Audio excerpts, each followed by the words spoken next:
Welcome back to another episode of Couch Talk with LHS, where we have meaningful conversations about HR-related topics, leadership, entrepreneurship, and the ever-evolving workplace. I am your host, Neombele, aka Boss Lady, and today I am with the crew.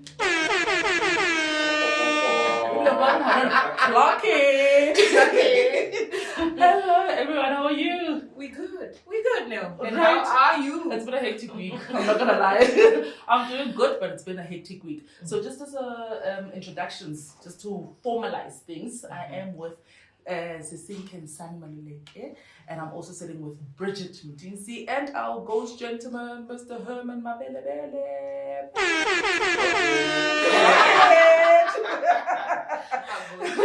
Right. So today we're not talking. We don't have any specific questions. We're just talking about a trending topic. Before everything dies down, we must also have our say.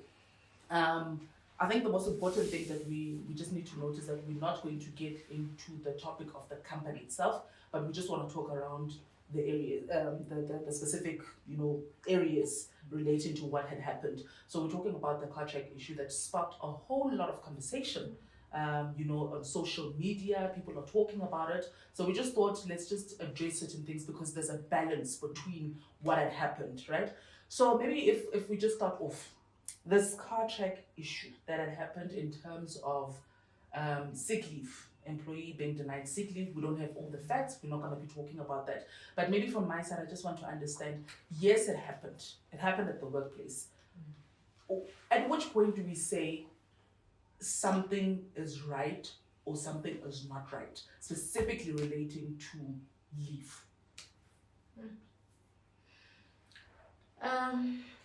No, I think first things first, our sincere condolences to the deceased employee. It's unfortunate, and then I'm sure to her colleagues and to her employer, it must have been a shock. I think I can imagine the state that they were in, and to the nation as well.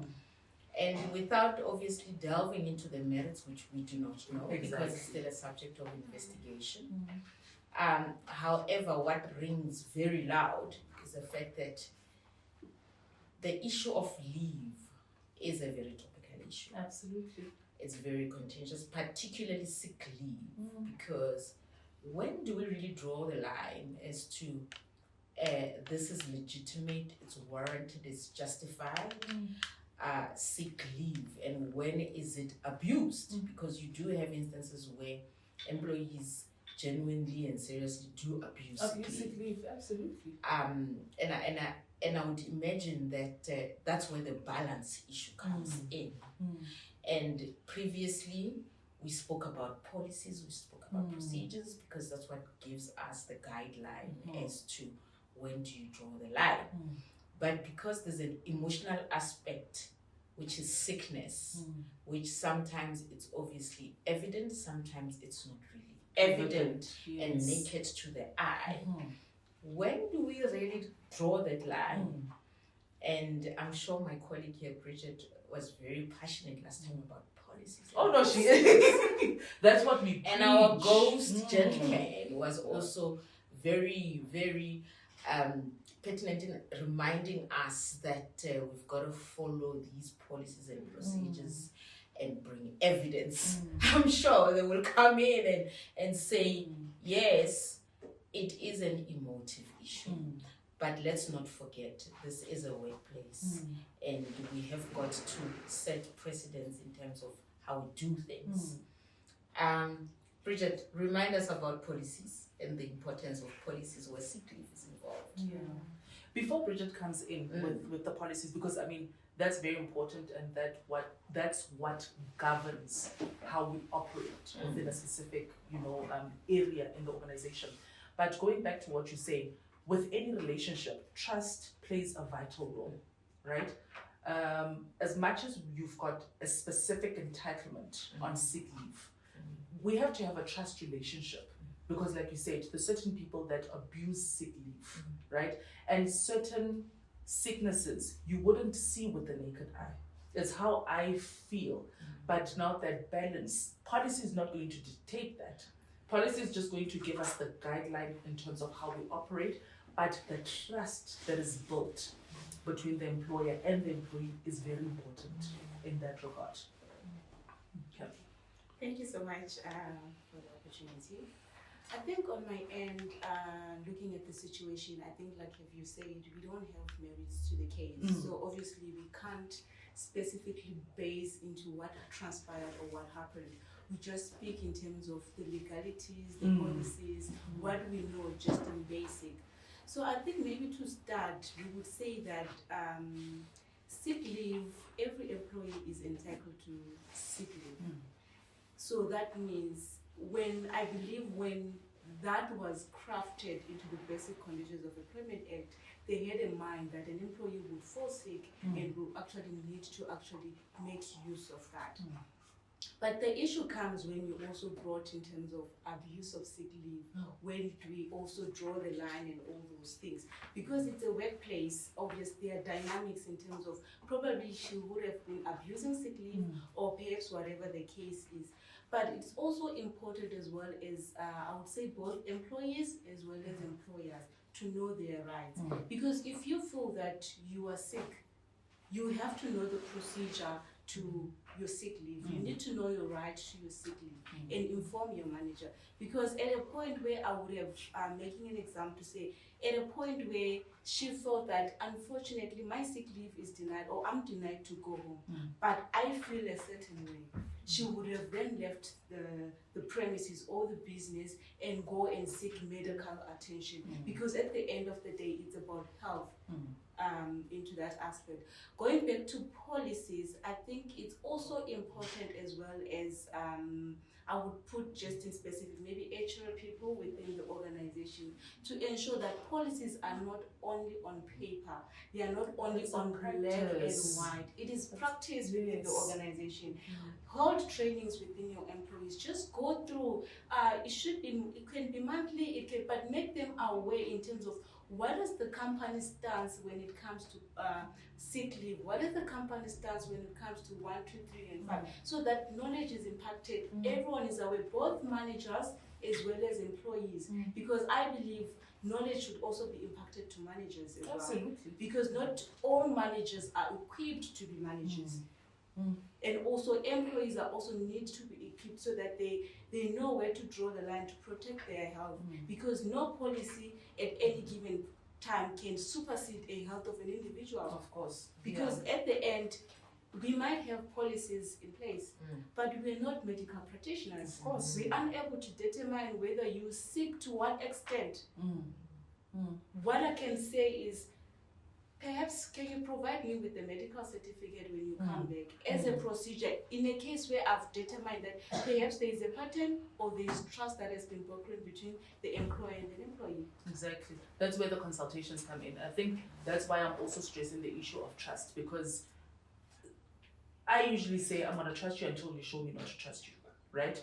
And in all honesty, we need to put everybody accountable in a situation where there's policies in place, where there's a relationship in place. It's not dependent on one person, it's dependent on multiple people or stakeholders that are involved in that particular relationship. So I agree with you, and I don't want us to talk about that specific case because, like we said, we don't have merits of the case. We just want to generalize so that people know their rights. And this is coming from an employee and an employer's perspective, that as much as there are entitlements to say, there's also accountability from each and every single party or stakeholder that is involved in that particular case, right? Because you spoke about patterns. I mean, there's rules around sick leave, when you can take sick leave. Some things, unfortunately, you can't plan. It's not a planned thing. That's why sick leave is there for. It's for cases where it's not planned. You can go home now, in the morning, you wake up, you're not feeling well. Yes, if you're not feeling well, make use of the correct channels. The correct channels. But I like how you also said it's very important that when we do these refreshers, because what we do as HR is that we will do an onboarding when somebody starts. That relationship shouldn't even end there.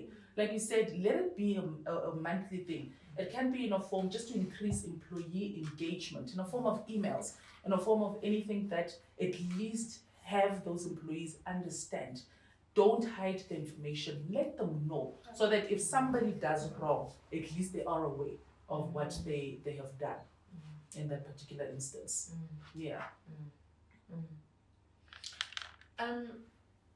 I think environments as well vary, in a sense that in a sales-driven environment where you have targets and you are highly pushed, you'll find that sick leave becomes an issue in a sense that sometimes you may feel the employer is really being facetious and being petty. You are not well, but they have pressure. And I think sometimes that's where the conflict comes in, where the employer may feel that there is abuse because of the pressure that they have. And the employee may feel that this is a very unempathetic employer. Definitely. You know, so that balance, honestly, is what they want you to be bedridden to really be sick. Exactly. You know, yes. And sometimes before you get to a stage of being bedridden, a lot happens. Absolutely. In terms of, yes, you can get up, you can actually get dressed and come to work, but you're just not present, but you're not effective, you're not productive.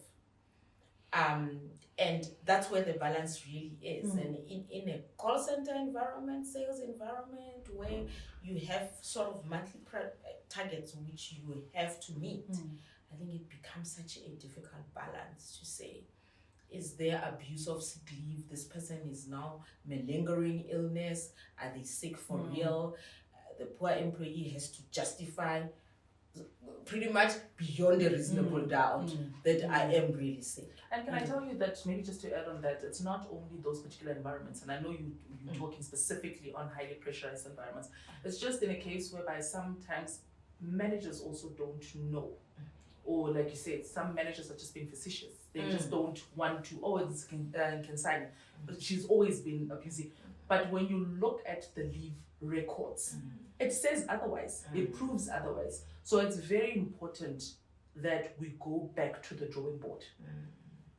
To go back to the drawing board and to understand, like you said, you know, the rights from both parties. Just so that at least we make sure. I mean, we're dealing with humans. We're not dealing with robots.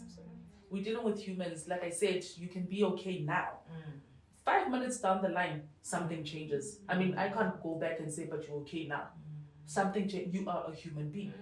So it's very, very important that managers also understand their role within the organization as well. Yeah. Because as an employee, you also have your right to privacy. Of course. Certain things you cannot disclose and you shouldn't disclose. Of course. However, you may feel and find yourself so compelled and so pressured to sort of disclose because you want to prove that I am genuinely sick. Now it's trampling on your rights.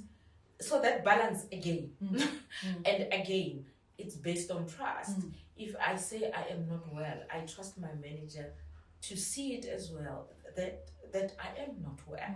But if I'm not a performer, if I come and I say I'm not well, my manager pretty much doubts because this person is not a performer, now they're not well, they want to be off.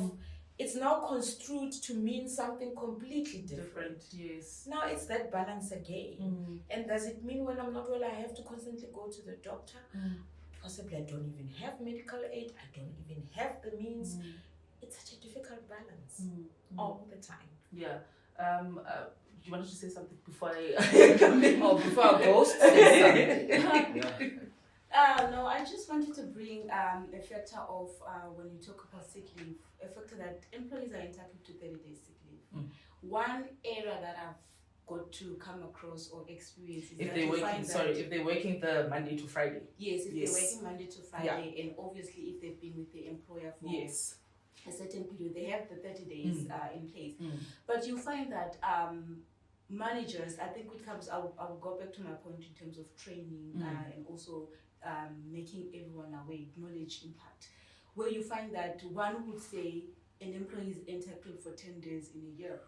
Why? Because the 30 days is in a 3-year cycle, but that is not regulated. A 30 years, it's a 30 days within the 3-year cycle, but that doesn't mean you can only take the 10 days per year. So you find out sometimes managers would say you can't take sick leave because you've already used up your 10 days. You've exhausted your 10 days.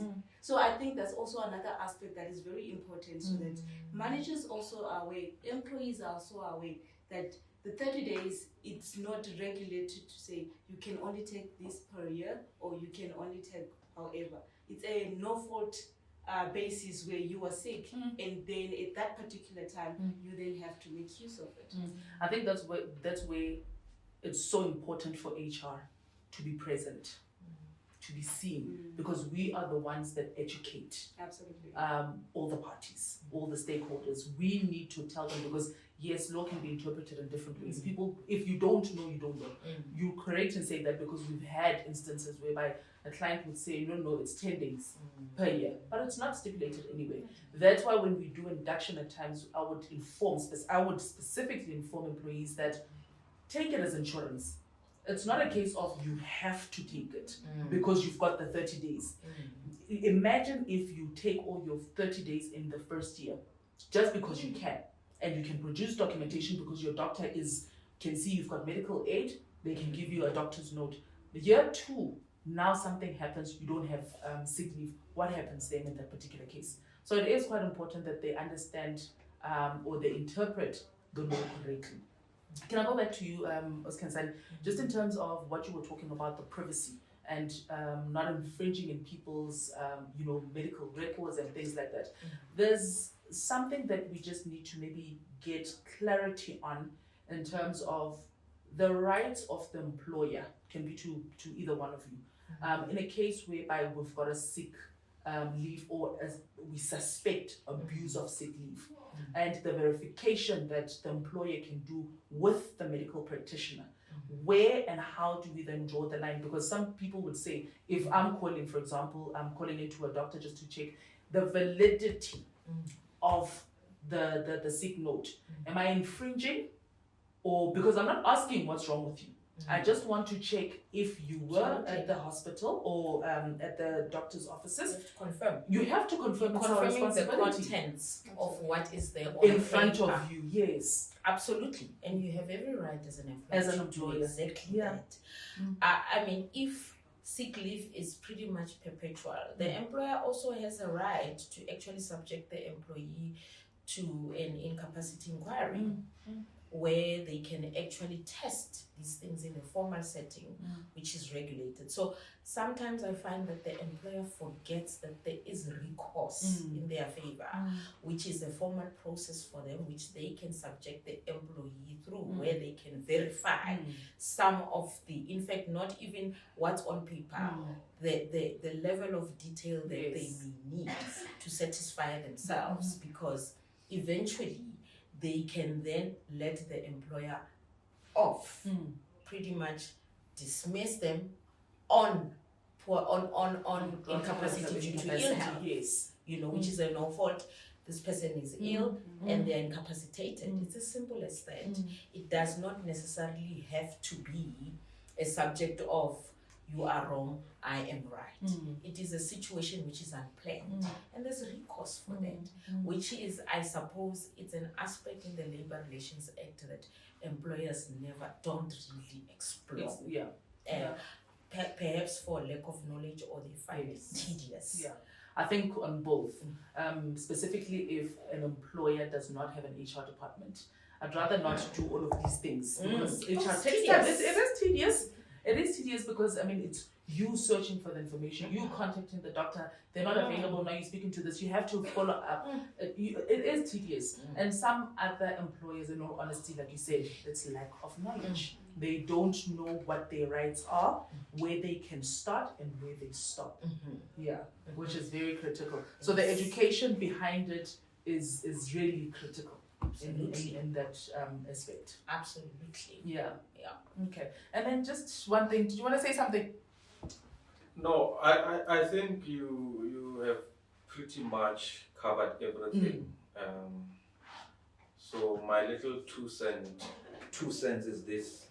I think an employer must not arbitrarily deny an employee sick leave.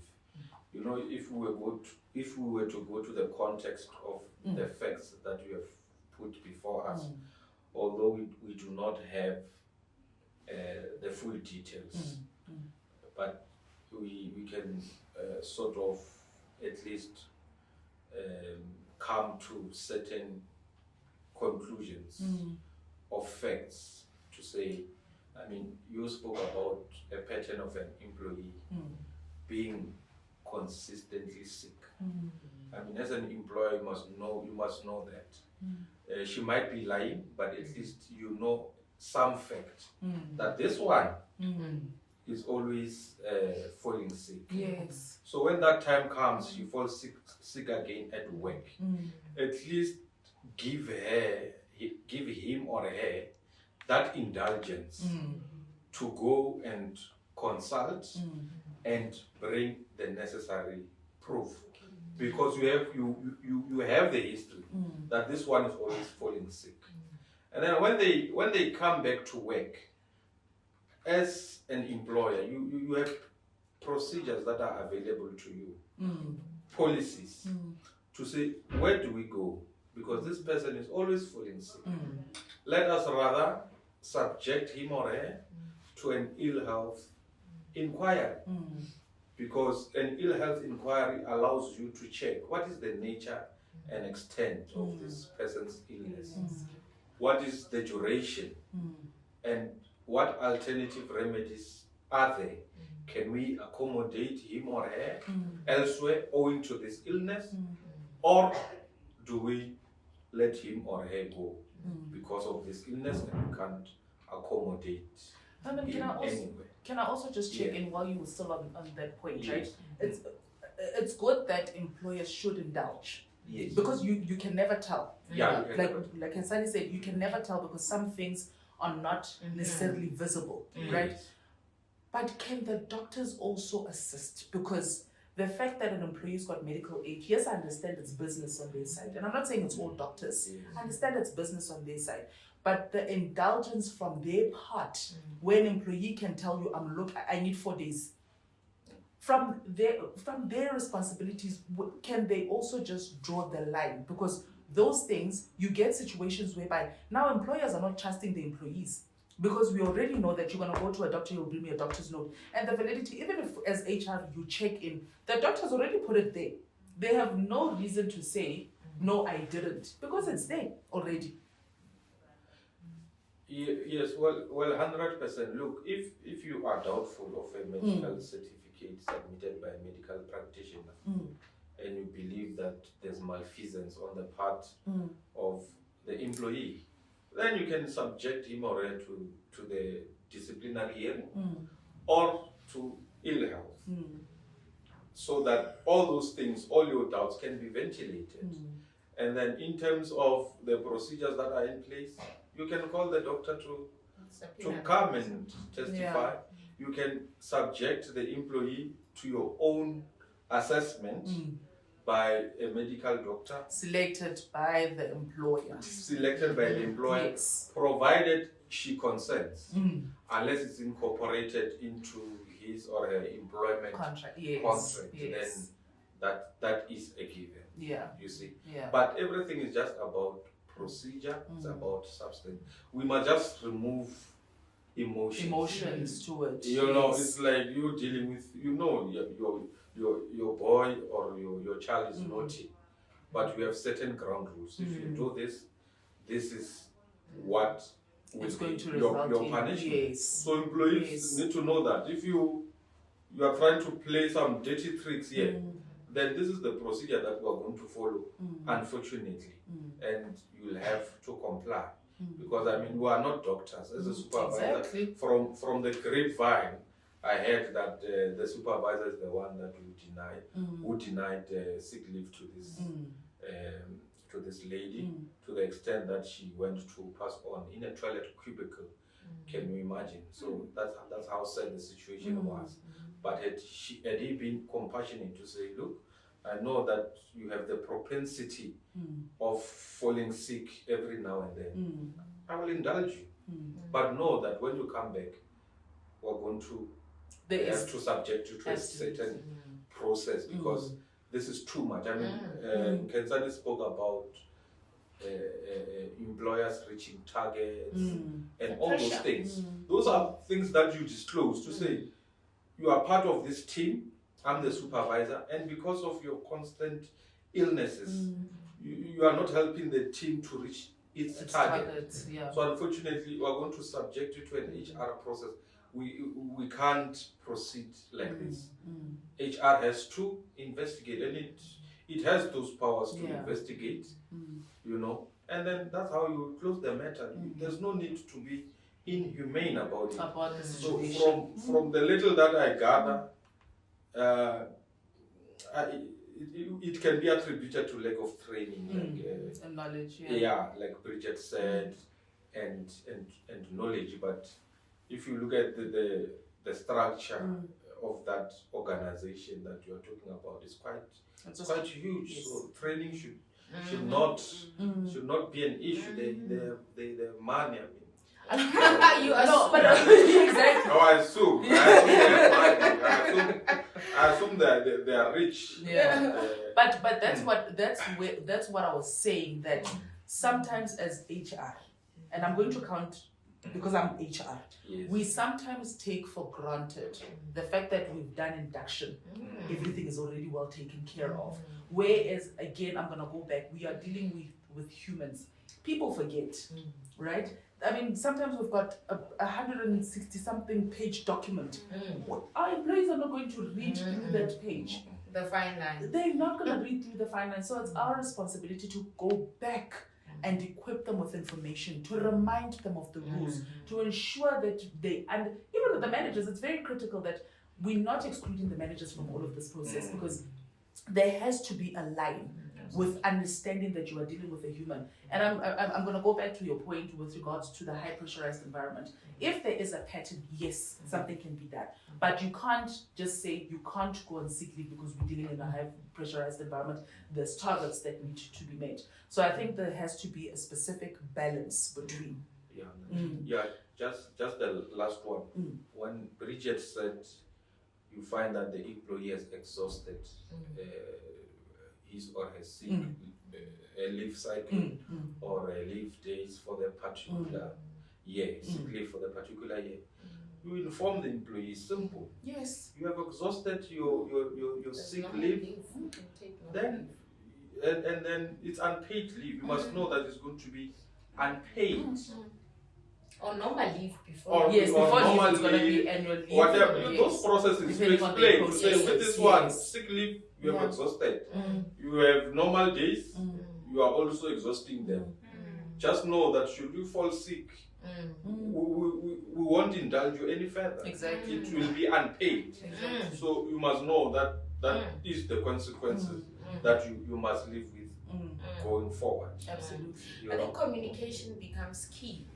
But also, maybe another topic for another day, employee wellness, which is an aspect of HR that I think most employers pay lip service to, because it's seen as such a huge expense.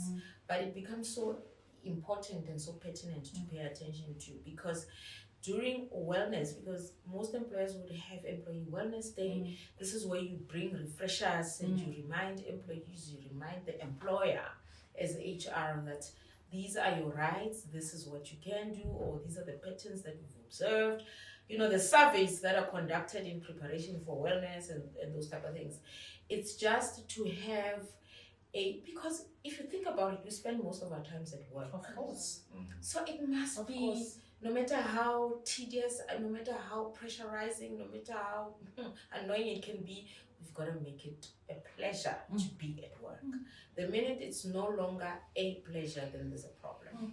And that's where employee wellness becomes so important. You mentioned, I want to touch on two things that you mentioned. The first one would be when you're talking about the employee wellness, when you collect, I think specifically for HR, there's a post that I was telling you about earlier, where I saw another lady saying when there's an employee engagement survey, don't give the correct answer. And I felt so sad about that. And when you think about it, it's sometimes the case where when we do employee surveys, it's just to tick boxes. Tick box exercise. But you collect the information to correct and to make better of your environment. Improve your environment. I mean, the exit processes, we collecting all that information to improve. When you take it to the manager, it's not to bash, but it's just to say, these are the things that went wrong.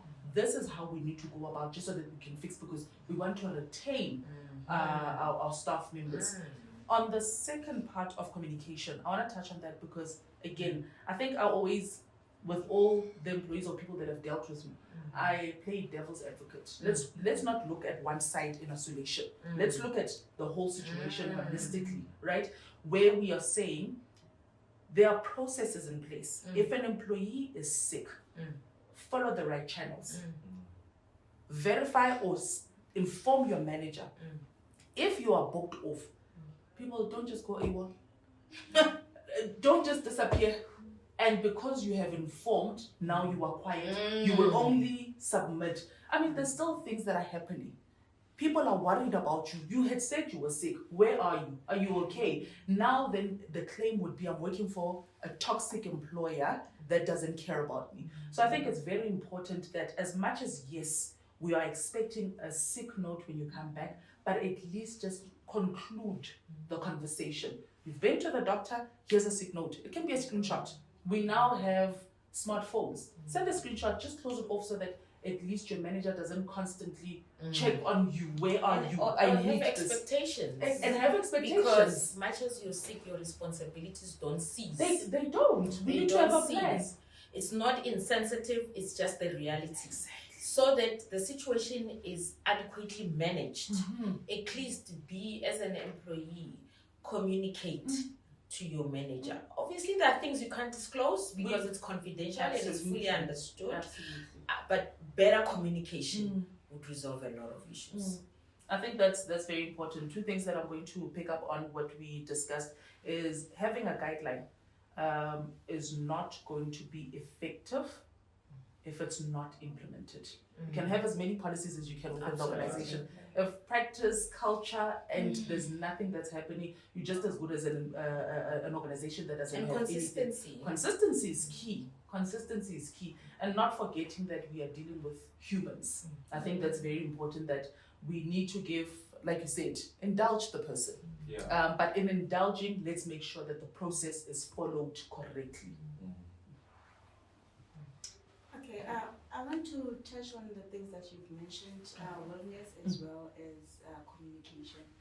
I think communication is of paramount importance within Absolutely. the workplace, and both from the managers as well as from the employees, so that whatever that is happening, managers are also be able to plan in terms of operations wise, how do business move forward at the time that you're on sick leave, and also from your end as well as an employee, so that you are at rest while you've already informed them. That's So it. communication is of importance, and I think it actually erases a lot of assumptions. Absolutely. It actually builds trust between Yes. both managers and employees. Yes. Because once I go to the doctor or medical practitioner, I consult and I'm provided with the medical certificate.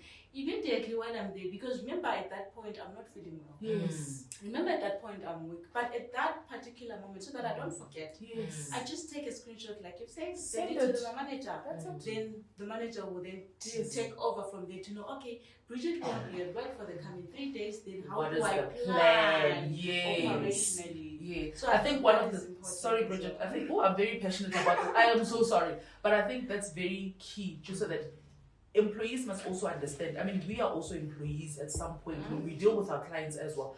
That as much as I'm sick, operations still needs to continue. Responsibilities don't They don't cease. cease. So that's the importance The of the importance of communication. yes.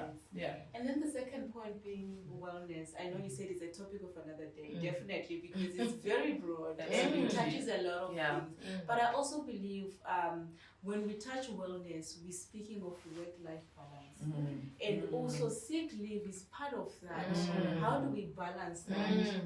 So I think I don't want to just go in depth of it, but I believe it's just one of those things that I would say it's something, it's a take off, you know, when we say we have to look into it. Maybe some other time speak about it. And when we please, also, it would be nice to discuss work from home, because that particular principle, work-life balance, becomes a challenge. People don't realize that because your work is your home, is your everything. Exactly. I think people realized that during COVID that actually I thought working from home was be such nice. a pleasure. It's not. It's not. And it would be There's interesting. no stop when you're working from home. No, it would definitely. So it's two topics that we're going to separate, because that on its own Yes. is very topical. It's just a whole lot of content to talk about. I think from today's episode, things that we just needed to cover, we've already covered in terms of going back, the importance of having policies,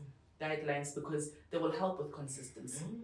Because employees must also remember, fairness means I'm going to treat you differently based on how you operate, but I will be fair to both of you, and it's going to be within the constraints of our policies. Communication is also very key when it comes to things like this.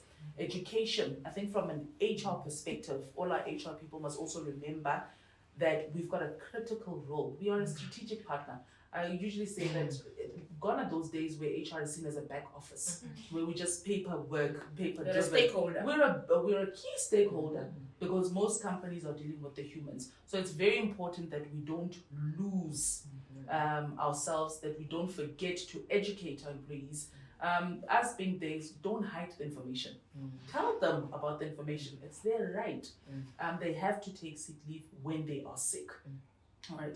Closing remarks from your side before we close. Are you comfortable with everything? Communication and wellness. Key. Very key. Yes. That's how we will sign out. Absolutely. The takeaway would be exactly that. Yeah. And also that there's recourse.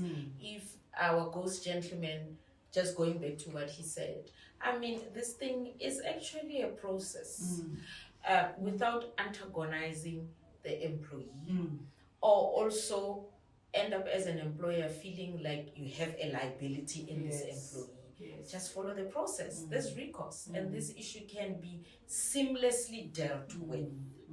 and at the end of the day, savor relationships and make the workplace a pleasure. Exactly.